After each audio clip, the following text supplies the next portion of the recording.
Mice at Center Ice by Estelle Salada. Chapter 1. Hockey Night. It was Saturday night at the Montreal Forum. The third period of the hockey game was almost over. Benny the Bullet's nose twitched. His feet itched to be out on the ice. He wished he were playing for the Cheddar Cup in the Mouse Hockey League instead of watching the Stanley Cup playoffs. Pepe Lapierre and Figaro the Flyer lounged against the boards beneath the box seats. That was one thing, Benny thought. He and the other mice had the best seats in the house. Saturday night, hockey crowds ordered the best food money could buy: potato chips, hot dogs, and buttered popcorn. Just then, the right winger made a slap shot from the blue line.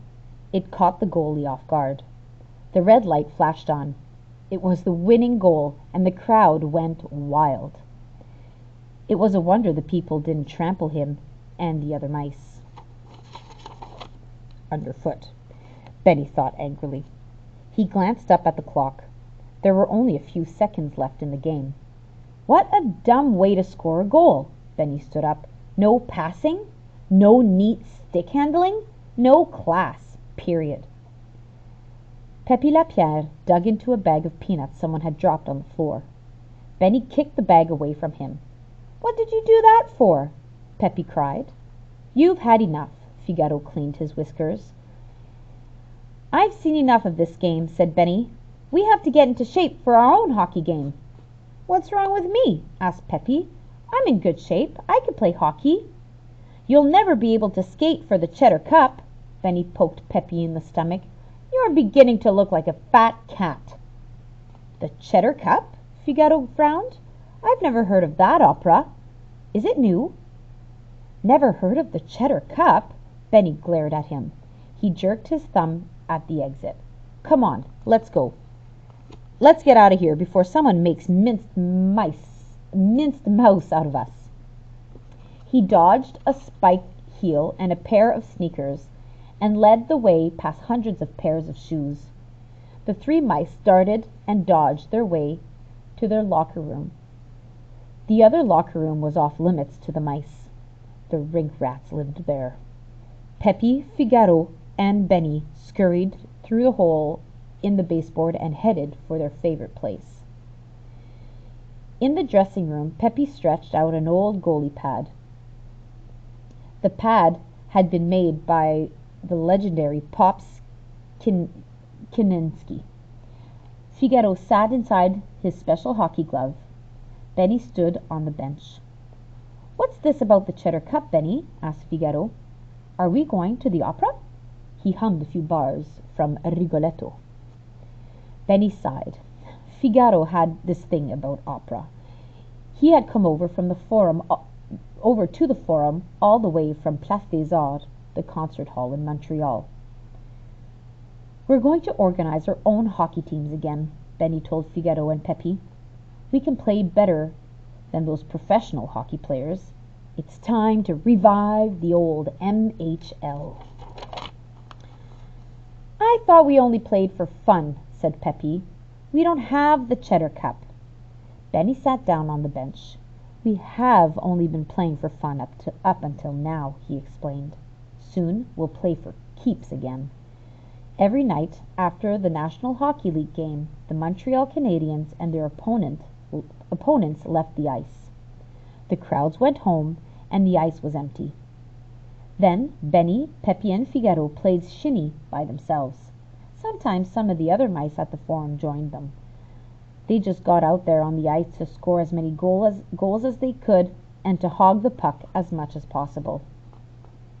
A long time ago, Benny told Figaro, and Pepe nodded knowingly, the mice had a proper league, the Mouse Hockey League. The teams played in the MHL for the Cheddar Cup. My grandfather told me about the good old days. He played for the cup the last time it was ever seen. "Well, what happened?" asked Figaro. Pepe rolled over on his pudgy tummy and put his shin in his paws. and put his chin in his paws. The night of the big game, Benny began, my grandfather's team won against the team from the gardens. The Cheddar Cup was the prize. They rolled it out onto the ice. It took 50 mice or more to move it. Then a terrible thing happened. Benny certainly had Peppy and Figaro's attention now. He could have heard a marshmallow drop. The rink rats stole the Cheddar Cup right from under their noses, he went on. They skated out of onto the ice and just grabbed the cup. My grandfather and his teammates tried to stop them, but they weren't strong enough. The rink rats are rough and tough. Where is the cup? Asked Figaro. They keep it in their secret room, Benny told him. He stood up and paced back and forth across the bench. They keep the Cheddar Cup behind the floorboards. No one has ever dared to get it back. It's too dangerous. He shuddered. Why not? Demanded Peppy. He jumped up and down. It's our cup. It belongs to us. The vision of the entire cup made of cheese was too much for Peppy, thought Benny. It made a bag of peanuts look like a cracker without cheese. Peppy turned somersaults onto the goalie pad. The Cheddar Cup is so old and so sacred that no mouse can remember its beginnings. Benny said in a solemn voice, They say it was made long ago by the master mouse molder, an artist named Raffaella. The 3 mice crossed their hearts. But you said it was made of cheese, Peppy protested, and you know how much I love cheese. This is no ordinary cup, said Benny. It is made of the finest gourmet cheese in the world. It was aged in a wooden cask and sealed in a special wax. They say that those who have eaten even one bite are never the same again. Oh, we should definitely have it back, Peppy announced. What are we going to do, Benny? Asked Figaro. Steal it back, Benny whispered hoarsely. I have a plan. It involves a dangerous mission. Listen.